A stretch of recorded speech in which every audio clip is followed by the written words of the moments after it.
We go now to Secretary of State Antony Blinken, who was also in Munich and is here in Washington this morning. Good morning to you, Mr. Secretary. Morning, Margaret. President Biden says Vladimir Putin has made up his mind to invade, but we spoke with Russia's ambassador earlier this morning, and he insists there's no invasion, no plan to invade, and it only has troops on its own soil. Do you have reason to believe Vladimir Putin is changing his mind? No, we don't. As President Biden said the other night, everything we're seeing tells us that the decision we believe President Putin has made to invade is moving forward. We've seen that with provocations created by the Russians or separatist forces over the weekend, false flag operations. Now the news just this morning that the quote-unquote exercises Russia was engaged in Belarus with 30,000 Russian forces that were supposed to end this weekend will now continue because of tensions in eastern Ukraine, tensions created by Russia and the separatist forces it backs there. We understand President Biden is calling a meeting of his National Security Council today. What decisions will be made at that meeting? Well, it's an opportunity to review the latest information, the latest intelligence, to check signals, to check plans. I just came back from Munich with the Vice President. She led our delegation there to make sure that we are in lockstep with allies and partners on everything that we're going to do, both to see if we can still prevent President Putin from carrying forth his decision, and if not, making sure that we're fully coordinated with allies and partners on the response. They've reiterated that massive consequences will follow if President Putin carries forth with the aggression. Well, you know, when we last spoke on January 23rd, you told me that if Russia engages in other tactics short of invasion, hybrid actions, cyber attacks, efforts to bring a government down, there will be a swift, calibrated, and united response. Aren't they doing all of those things right now? And where is the U.S. response?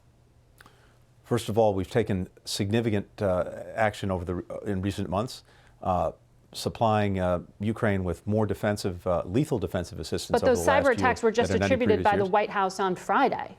Those just happened. And we've worked closely with Ukraine to ward them off, to get back up and running. We've now made an attribution to Russia for those cyber attacks. We're looking closely at the response that may call for.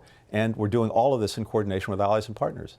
If Russia commits the aggression that may be in train, all of that has been part of our plan, and we're carrying it forward. You said that you will meet with Russia's top diplomat, but only if Russia does not invade. And, that's right. But it seems contradictory because what you were saying is that's tanks and that's planes. But does that mean Russia has carte blanche to continue cyber attacks, to continue funding separatists in the East? If they keep tensions at this low boil, is that acceptable to you? Will you still sit down and negotiate? It's not, well, two things. There are two separate things there. First of all, it's not acceptable, and it's one of the things that we've talked about in some detail with allies and partners this weekend. That is a scenario by which Russia just keeps things at a low or medium boil, and there will be a response to that too. But in terms of engaging Russia, my job as a diplomat is to leave absolutely no stone unturned to see if we can prevent a war. And if there's anything that I can do to do that, I'm going to do it. President Biden has made very clear that he's prepared to meet President Putin at any time, in any format, if that can help prevent a war. And as long as, even if the die is cast, until it's settled, until we know that the tanks are rolling, the planes are flying, and the aggression has fully begun, we're going to do everything we can to prevent it. But we're prepared either way, and we're prepared with a response that will have massive consequences for Russia if it actually carries this through.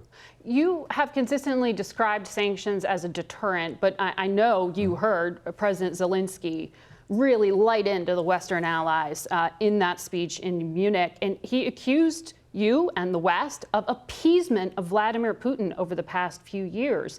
He said, we don't need your sanctions after the bombardment, or after we have no borders, or after we have no economy, or after parts of our country will be occupied. What are you waiting for? What are you waiting for? I can't speak, Margaret, to the last few years. I can speak to the last few months and to the last year.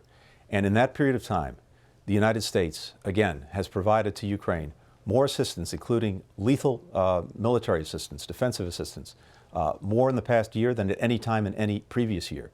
We have rallied other countries to stand in support of Ukraine as well, to provide their own assistance. We've rallied other countries to make clear and to put together in great detail the massive consequences that will befall Russia if it engages in this aggression. The purpose of that is to do everything we can to deter, to prevent a war, to deter the aggression. And we don't want to pull the trigger until we have to, because we lose the deterrent effect. At the same time, we also don't want to detail in public exactly what we're going to do, because that will forewarn Russia. It will be able to prepare more effectively to try to mitigate the sanctions. Yeah. So all of this is very well thought through. And look, I recognize President Zelensky is in a very difficult position as the leader of a country that is under siege by Russia.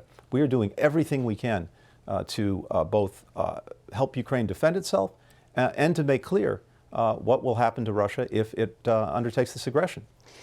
When I spoke with the Russian ambassador, he referred to Crimea, that part of southern Ukraine that was annexed by Russia in 2014, as part of the Russian Federation.